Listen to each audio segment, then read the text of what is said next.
Anybody can do the they want to do when they feel like doing it.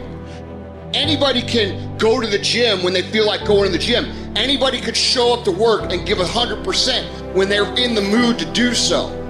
But what makes successful people successful is what they do when they don't feel like it. I see people writing on my page, oh, Andy, I'm motivated. Oh, I listen to your videos and I get hyped. That's great, and I'm glad that I can get you hyped for 5 minutes. But what do you do after the 5 minutes is over? What do you do after you walk out of the seminar that you paid $1,000 to go to? What do you do when you wake up the next day? What do you do when you have to either do what it is you know you're supposed to do without somebody there to supervise you, or you get to take the play off because no one's gonna know the difference? Those are the things that make up success. That's discipline. The practicing, the developing the discipline that when applied consistently can get you to the next level.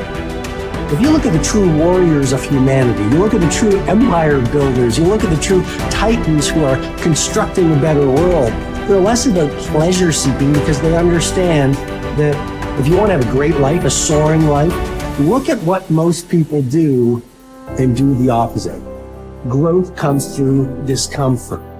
You look at a great athlete, it's the way they show up in the championship game is simply how they showed up in the lonely light of the early hours at practice. To have the results, only 5% of the population have. You've got to be willing to do the things that only 5% of the population are willing to do. Stop going on about the day as a servant. Become the master. Run your day and stop having it run you. Believe in yourself. You got one of 100 that has a belief instead of just jaw jet talk of intent. Huge differential there. Differential is somebody just believing life, and the other one taking the most of the opportunity time of life. Remembrance, otherwise forgotten. You have no business being average, but now you justify it. You come up with these great reasons why you can't get up at 5. There are these great reasons of why you have to do everything, why you don't execute, why you don't finish, why you don't follow through, why you say you'll exercise and you do it for about 10 days and you quit. You've got an excuse for why you're average. I guarantee you, if you were humble enough, if you were hungry enough, if you really wanted what you said, you'd sit down and you'd study what you do and you'd say, I can do this better. But I have not exhausted all my time. I have not exhausted all my resources. There's something missing. You're not where you're supposed to be. It's not going to take a lot, but it's a small gap. And the gap is called execution. If you want to execute just a little bit more, you'll be on a whole other level. And I'm telling you, you're not where you want to be financially. You are not the person you want to be. And you have not given yourself enough credit to say, I just need to get up a half hour earlier, and my whole life will change. I just need to get up 1 hour earlier. I just need to work 1 hour longer. Doing things that matter take time. Doing things that are great take time. Doing things that are going to get you paid take time. And you can't get around it. You can't outwork time. You can't change it. You can't do anything about it. It's just going to take time. And if you can understand aggressive patience, you can put it into play in your life, you can not only achieve everything you want to achieve, but you can do so with a sense of calm, with a sense of confidence, with a sense of certainty that your life is going to turn out the way that you want it to. It takes faith. You have to trust that things are going to happen.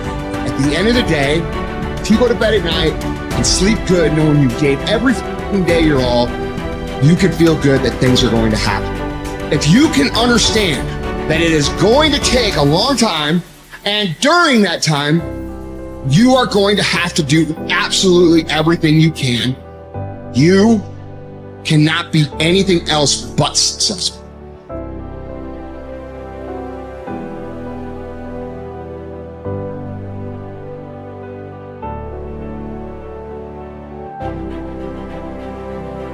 You need structure, you need predictability, and you need more of it than you think, just to keep you sane. Now, if you're lucky, and maybe a bit odd, you can deviate 5% from the norm, or 10% from the norm, or something like that, carefully and cautiously, as long as the rest of you is all well ordered in a normative manner.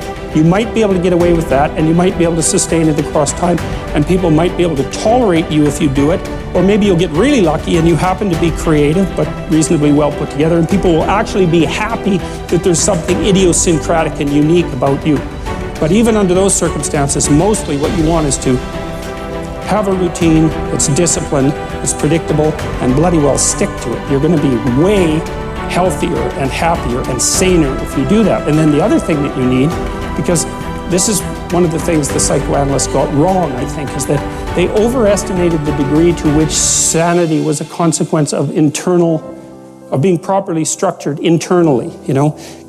Because from the psychoanalytic point of view, you're sort of an ego, and that ego is inside you. And of course, it rests on an unconscious structure. But the purpose of psychoanalysis is to sort out that unconscious structure and the ego on top of it, and to make you a fully functioning and autonomous individual. But there's a problem with that, because the reason that you're sane as a fully functional and autonomous human being isn't because you've organized your psyche, even though that's important. The reason that you're sane if you have a well-organized unconscious and ego is because other people can tolerate having you around for reasonably extensive periods of time and will cuff you across the back of the head every time you do something so stupid that people will dislike you permanently if you continue. And so what people are doing to each other all the time, just non-stop, is broadcasting sanity signals back and forth, right? It's like you smile at people if they're not only behaving properly, but behaving in a way that you would like to see them continue to behave. You frown at them if they're not, you ignore them if they're not, you shun them, you roll your eyes at them, you manifest a disgust face, you don't listen to them, you interrupt them, you won't cooperate with them, you won't compete with them. It's like you're blasting signals at other people about how to regulate their behavior so frequently, well, it just makes up all of your social interaction.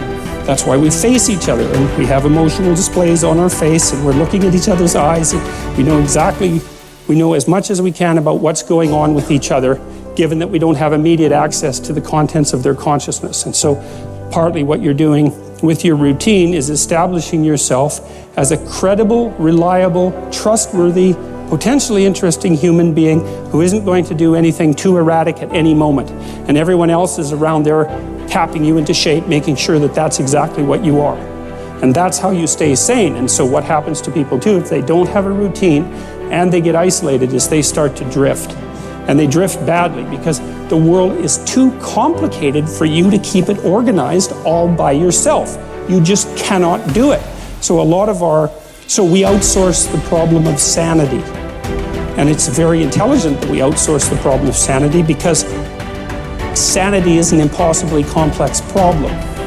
And so the way that we manage the incredibly complex problem is we have a very large number of brains working simultaneously on the problem all the time. It's like a stock market for sanity. And it's partly, and I use that definition with purpose, because the stock market does the same kind of impossible thing, right? Because it tries to price things, which is impossible. How many things are there? Like 1 billion. How in the world do you decide what the price is? You can't decide what the price is. That's why you have a stock market. Well, in a free market, I mean for consumer goods, is everyone's voting on what the price of everything is all the time. And that's the way we figured out, because it's technically impossible. Understand.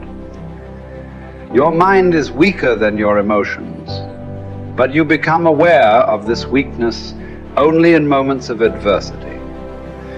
Precisely the time when you need strength. What best equips you to cope with the heat of battle is neither more knowledge nor more intellect.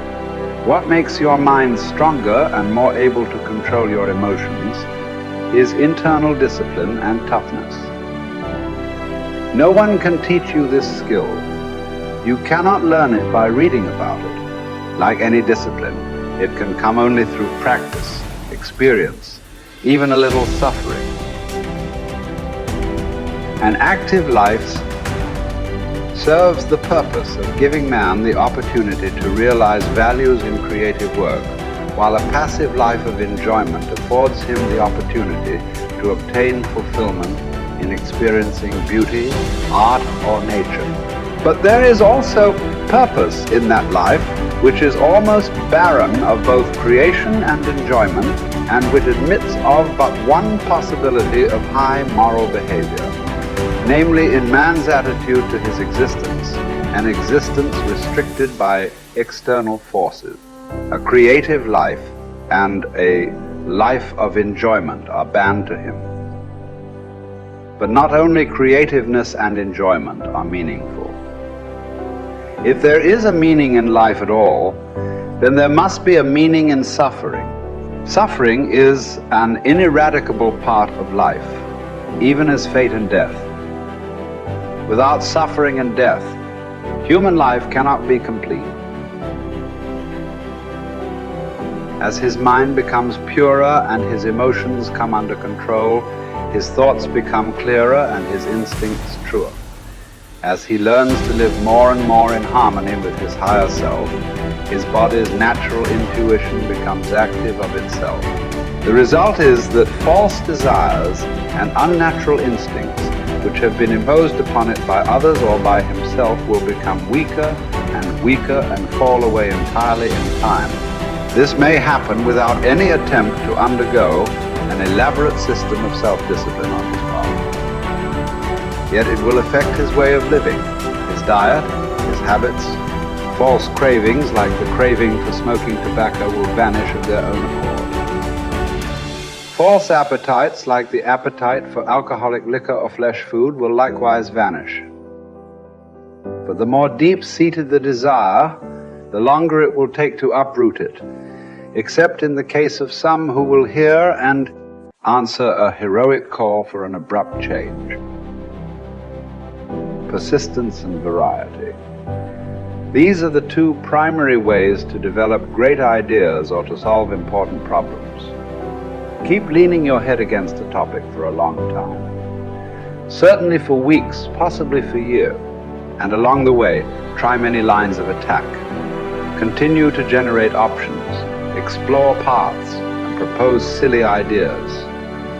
Copy and paste concepts from widely different disciplines and see if it gets you anywhere. All the while, continue to refine the best solution you've found thus far.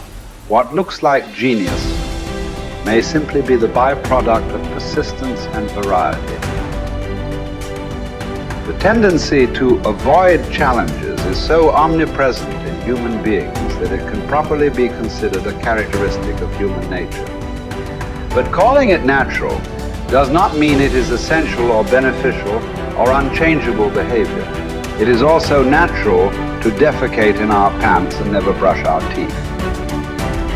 Yet we teach ourselves to do the unnatural until the unnatural becomes itself second nature.